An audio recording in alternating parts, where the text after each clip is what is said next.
guys! Hello! Hello! Hi guys, my name is Nadia, this is Habla Manana, and finally, after such a huge break, we have a grammar video on this channel. Are you sure you understand all the verb tenses in English? Well, let's check it out. Here we have Pietra, a student from Italy. Hello Pietra, are you ready to help us? To practice, let's choose a simple verb. To eat. Well, Pietra is Italian, so let's say Pietra eats pasta. And let's start with the present simple tense. The present simple expresses facts in the present, something that happens regularly. Pietro eats pasta every day. Some of the key words for this tense are every day, often, usually, always. To form the present simple, we use the root form of a verb, except in the third person singular when the verb ends in s. To form questions and negative sentences, we have the auxiliary verb do or does. The next tense is the present continuous, which is also called progressive. It expresses a process, an ongoing action that is happening at the moment. Pietra is eating pasta right now.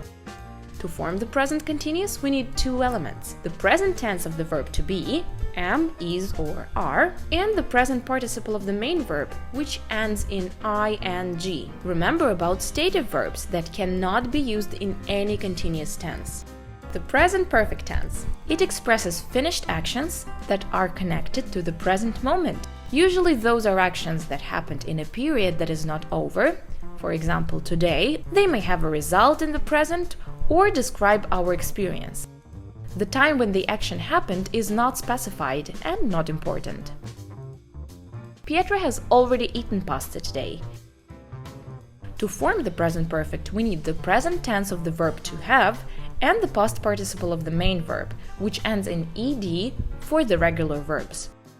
The present perfect continuous tense. This tense is used to show that the action started in the past and has not finished yet.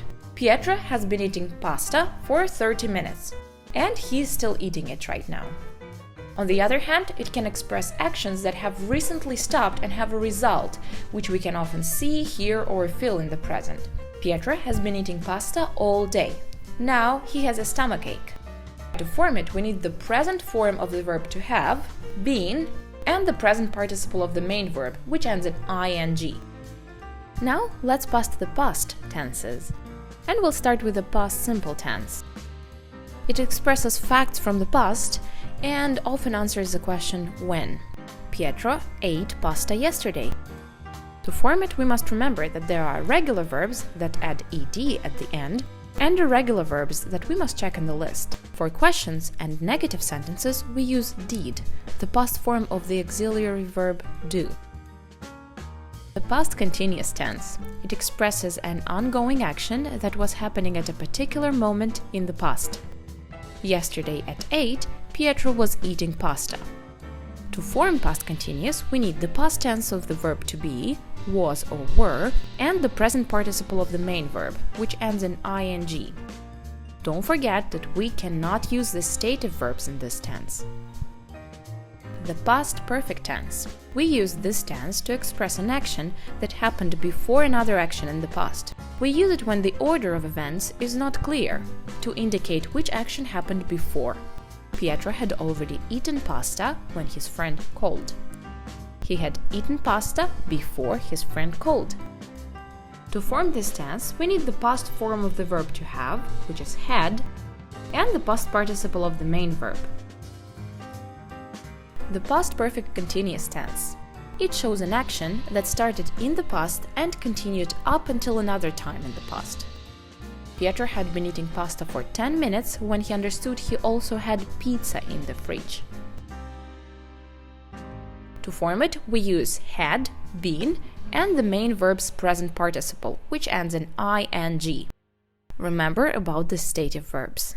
Let's pass to the future tenses, and we'll start with the future simple. It expresses a future action that we decide to make spontaneously, in the present moment. We don't plan it. Pietro will eat pasta tomorrow. As you see, to form it, we need will after the subject, which also helps us to form questions and negative sentences. But in English, we also have other ways to express future actions, for example, using the present continuous tense or the expression to be going to. It would be better if we take a closer look at them in another video. The future continuous. This tense refers to an unfinished action that will be in progress at a particular moment in the future. Pietro will be eating pasta tomorrow at 2 in the afternoon. To form it, we need will, be, and the present participle of the main verb, which ends in ing. And don't forget that we cannot use the state of verbs in the future continuous. The future perfect. It expresses an action that will be finished before another action or at a specific time in the future. Pietro will have eaten pasta by the time his friend calls. To form it, we need will, have, and the past participle form of the verb. The future perfect continuous.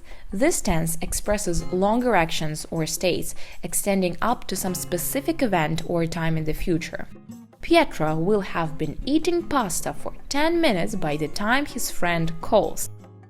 To form it, we need will, have, been, and the present participle of the verb.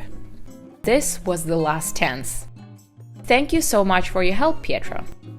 Okay guys, so that's it for today. Really hope you liked this video, and if you would like to see more grammar videos in this channel, please leave your comment down below. We will try to do our best for you. Thank you so much for watching, and see you soon!